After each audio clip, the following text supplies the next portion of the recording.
Today I'm going to be replacing the diverter or bypass valve on this 2013 Mini Cooper S.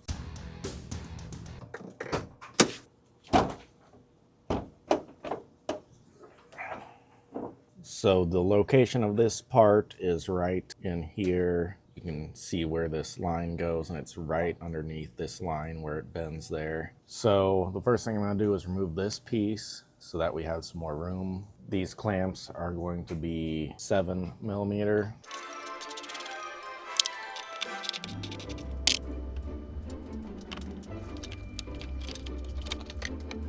All right, so we've got a lot more room in here now, and if you need to, you can always move this reservoir as well. It just pulls out from the bottom side, and then there's supposed to be a bolt in here that you remove, and then it's just got tabs that hold it into place up top. So this piece is held on by 3 bolts, and you can see here, looking at the new part, this is the plug-in faces down, so you can see that bolt right there, and then there's another bolt over here, and then down underneath. And these are held on by 5mm Allens.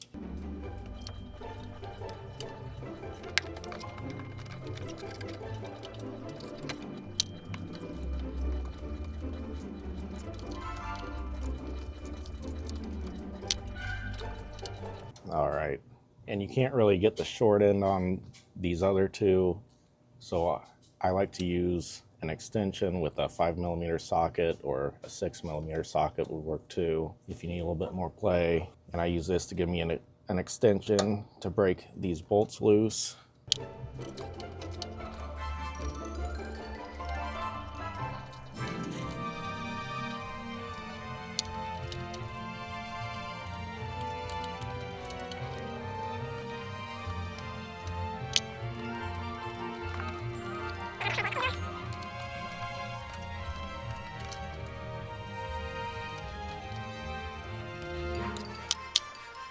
All right, so now we can remove this part, and it's still a bit tricky to get this out of here because it's such a tight fit.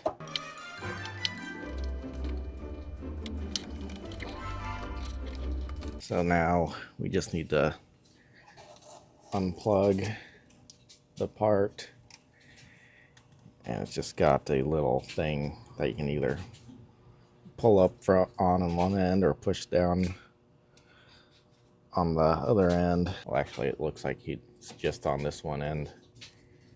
You pull up on this tab to raise it up over this to remove that plug.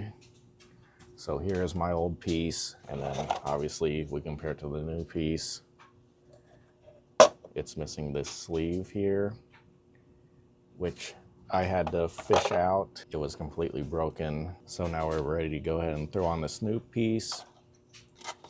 This is the part that I ordered it off of Rock Auto. So we're going to go through basically the same way and just be careful not to damage the new part.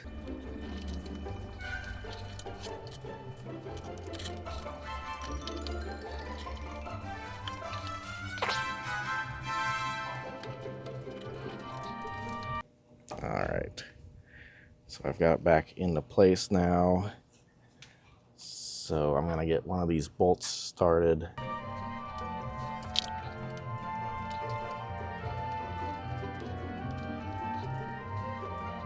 All right, and I'm also going to plug the plug back in.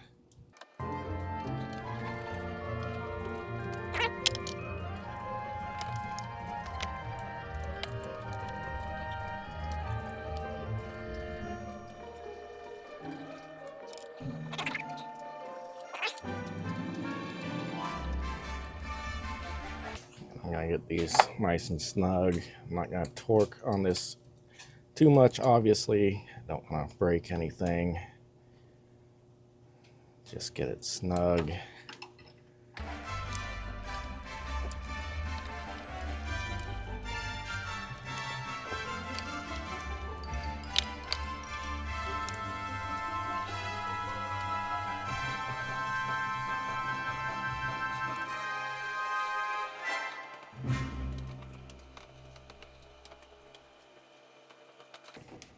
right.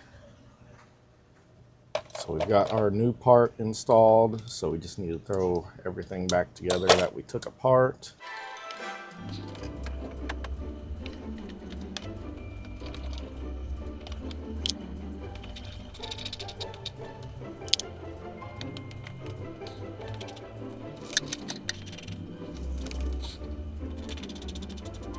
All right, we got it all back together. Thanks for watching. God bless. So after driving it, we have finally fixed our issue with the light coming on here. The 2C57 code that I had to read with the special scanner would get thrown because the charge pressure was too low. And now it is showing about 16 pounds of boost when before it was only around 5. So we've got that issue fixed.